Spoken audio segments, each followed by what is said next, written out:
Bismillahirrahmanirrahim. Assalamualaikum warahmatullahi wabarakatuh. Halo semuanya. Oke, balik lagi bersama saya Nurul Hadi Pauji di channel Ngapakpedia. Sebelum lanjut videonya, saya ingatkan buat teman-teman untuk subscribe channelnya Mimin di balik layar, lalu follow juga saluran WA-nya Mimin di balik layar ya teman-teman. Karena ini informasi terbaru yang saya rangkum dari obrolan seputar validasi SKTP 2026 ini ya. Jadi ini videonya, untuk lebih detail teman-teman bisa lihat video ini. Atau kalau teman-teman mau butuh intinya apa sih Bang? Oke, saya coba buatkan beberapa kesimpulan atau rangkuman informasi terkait validasi info GTK di tahap berikutnya ya teman-teman, atau informasi seputar validasi yang banyak teman-teman tanyakan berkaitan dengan info GTK tentunya ya. Jadi ini adalah rangkuman info terbaru validasi info GTK, sumber informasinya adalah murni dari Mimin di balik layar. Oke, informasi yang pertama adalah terkait satu, pembayaran dilakukan per bulan itu sudah fix. Teman-teman juga bisa lihat di info GTK, itu ada menu Januari, Februari, Maret, April, dan seterusnya. Itu artinya bukti bahwa akan dilakukan pembayaran per bulan. Tentunya kalau di bulan itu sudah valid. Kalau di bulan itu belum valid, ya belum dibayar. Gitu. Jadi sabar ya. Itu informasi yang pertama. Informasi yang kedua adalah rencana penarikan data dilakukan sampai tanggal 15. Pengolahan data dilakukan dari tanggal 16 sampai 20. Setelah itu yang sudah valid akan rekomendasi ke Kemenke untuk ditransfer. Dan proses transfernya kurang lebih dalam waktu 1 minggu. Jadi buat teman-teman yang nanya, Bang, kapan validasi tahap berikutnya? Itu berarti setiap bulan akan dilakukan 1 kali, teman-teman. Jadi kalau di bulan Januari ini kalian sudah kelewat tuh di tanggal 20 dan belum valid, maka kalian bisa melakukan perubahan atau menunggu data info GTK-nya itu berubah di atas tanggal 15. Kalau mau melakukan perubahan, harus sebelum tanggal 15. Kalau mau melihat hasilnya di info GTK, di atas tanggal 15. Kenapa bisa seperti itu? Karena tanggal 15 adalah patokan cut off untuk pusat itu melakukan validasi. Jadi nanti di tanggal 15 datanya di stop gitu ya, aliran data ke info GTK, kemudian pusat akan mengecek datanya dari tanggal 16 sampai tanggal 20.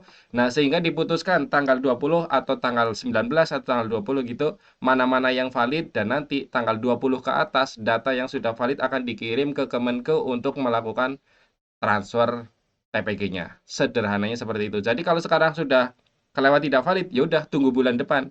Nanti bulan depan belum valid, tunggu lagi bulan depan berikutnya gitu. Kalau dulu kan seminggu sekali atau 2 minggu sekali gitu ya. Kalau sekarang terjadwal teman-teman. Jadi lebih enak tuh ya nunggunya. Oh, bulan ini saya belum valid. Ya udah tunggu aja nanti di atas tanggal 15 di bulan berikutnya. Begindang ya.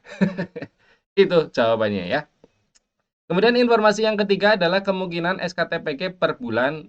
Maksudnya gimana? Kan kalau dulu itu SKTPG berlaku untuk 1 semester. Nih misalnya di Januari sudah valid, maka muncul SKTPG dan itu dipakai untuk 1 semester. Nah, kedepannya ini sedang proses kalau SKTPG itu dilakukan setiap bulan karena transfernya pun per bulan. Jadi yang kemarin saya infokan, kalau sudah valid bisa saja tidak cair dan di stop, ya bisa karena SK-nya itu per bulan. Jadi kalau Januari valid nanti muncul SKTP, nanti Februari valid SKTP lagi, Maret valid SKTP lagi. Tapi ini belum fix ya, masih proses pengolahan gitu. Jadi untuk sementara ya intinya transfer dilakukan per bulan, tapi kalau SKTPG sedang proses gitu, belum fix gitu teman-teman. Ya itu informasinya ya. Jadi kalau yang udah valid jangan diutak-atik lah. Intinya begitu aja pesan saya. Kemudian yang keempat, hak guru yang validnya terlambat, bukan gantian ya, bukan gantian. Itu tetap haknya diberikan dari Januari jika memang aktif mengajar dari Januari.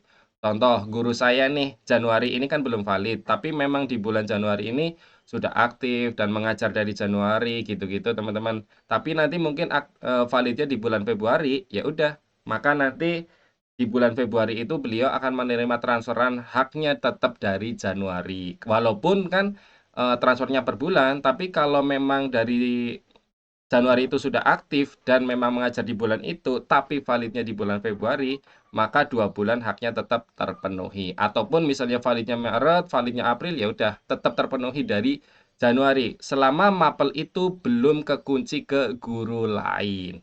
Begitu ya. Kita lanjut. Yang kelima, penarikan tidak setiap saat. Sebentar teman-teman, ini anak saya datang. Sorry, tadi ada iklan sebentar. Oke, info yang kelima adalah penarikan tidak setiap saat, tidak real time. Penarikan karena tiap bulan akan ada cut off seperti informasi tadi di poin kedua, yaitu di tanggal 15. Jika update di tanggal itu, maka validasi kemungkinan masuk di bulan berikutnya. Gitu teman-teman. Jadi buat teman-teman yang belum valid dan ada kesalahan data, segera diperbaiki setiap bulan sebelum tanggal 15. Intinya begitu poinnya ya. Jadi perubahan dapodik harus dilakukan atau disinkronkan sebelum tanggal 15. Kalau setelah itu, ya masuknya perubahan di bulan berikutnya. Karena tanggal 15 adalah cut off untuk validasi di bulan tersebut. Yang keenam, sebaiknya jangan merombak rombel di tengah semester. Seperti misalnya yang tadinya 3 rombel, terus dirubah jadi 4 rombel, gitu-gitu, itu jangan. Karena rombel itu dikunci setiap 1 semester. Setahu saya, informasi yang saya terima itu begitu, teman-teman. Poin pentingnya adalah, sederhananya adalah, jangan merombak atau mengganti-ganti rombel jumlahnya ya, kita bicara jumlahnya ya, 2 jadi 3, 3 jadi 2, gitu-gitu. Itu di tengah semester, kecuali kalau di dapodiknya invalid. Nah, itu kita harus ngikuti data di dapodik. Kemudian SKTP akan otomatis. Nah, tidak lagi menunggu pengusulan dinas. Ini akan lebih cepat prosesnya, sehingga ketika sudah valid, ya udah SKTP terbit. Kalau dulu kan nunggu diusulkan dinas, 07 nih, saya udah 07 nunggu usulan dinas gitu. Sekarang enggak ya. Jadi sekarang kalau udah valid, ya udah langsung diusulkan ke Kemenke untuk ditransfer dananya. Begitu teman-teman ya. Tapi di dinas juga masih berhak melakukan pelaporan jika ada guru yang memang tidak berhak mendapat TPG walaupun statusnya valid, mungkin karena yang jarang masuk mengajar atau ada hal-hal yang memang mengharuskan TPG-nya tidak berhak untuk disalurkan. Begitu. Itu yang ketujuh. Yang kedelapan, info CO atau pembayaran terlambat yang tahun 2025 kemarin, misalnya di semester 1 belum tertransfer gitu ya. Ini adalah usulan yang berbeda dengan tunjangan yang reguler, karena kalau CO itu harus diusulkan ulang. Jadi masuk atau enggaknya itu nanti nunggu pengusulan dari Kemendikdasmen ke Kemenko. Makanya kok ini yang ada yang mengatakan kan yang ini Januari udah masuk, tapi yang tahun kemarin malah ke pending. Apakah hilang? Nah, itu sesuatu yang tidak bisa dipadankan karena jalurnya beda. Kalau yang telat itu nanti pengusulan ulang, kalau yang ini validasi setiap bulan gitu ya, teman-teman.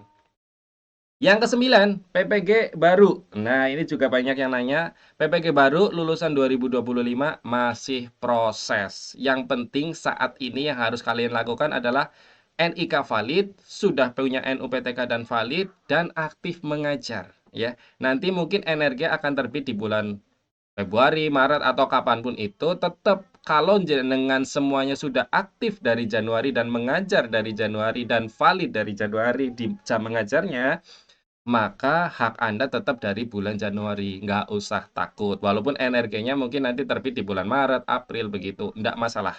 Yang penting saat ini kalian aktif mengajar di Dapodik. Udah, fokus aja begitu. Kemudian yang ke-10, pergantian rekening silakan dilakukan di dinas. Ya, ini kalau teman-teman yang sudah ikut TPG kemarin sudah cair dan mau ganti rekening, ya udah intinya ke dinas aja. Ini sederhana aja informasinya ya. Dan yang ke-10, S11 terakhir ya. Untuk guru tunggal, kalau butuhnya satu, ada guru tunggal, ada istilah guru tunggal. Tapi kalau kebutuhan dua, misalnya nih jam matematika ada 36 jam, itu namanya kebutuhan gurunya lebih dari satu, butuh dua nih. Nah, kalau butuh dua itu tidak ada istilah guru tunggal buat sisa jamnya. Tetap itu menghitung rasio guru ya. Jadi rasio kebutuhan guru itu biasanya dilakukan belakangan. Makanya validasi guru tunggal biasanya dilakukan belakangan. Sabar ya, teman-teman. Oke, itu 11 informasi yang saya tangkap dari Mimin di balik layar terkait validasi info GTK. Jadi teman-teman sudah jelas ya. Bang, kapan validasi tanggal berikutnya? Ya udah, bulan depan di atas tanggal 15. Begitu. Oke, terima kasih. Itu saja dari saya. Semoga video ini bermanfaat. Jika ada yang mau ditanyakan, silakan tinggalkan pesan di kolom komentar Ngapakpedia tentunya. Saya akhiri. Salam satu nusa, salam satu bangsa, salam satu bahasa, salam satu data. Salam terakhir, salam Ngapakpedia. Wassalamualaikum warahmatullahi wabarakatuh. Kalian kalau hidung udah gatel banget, gimana sih guys? Ini saya kalau udah gatel, nggak bisa berhenti. Bye-bye.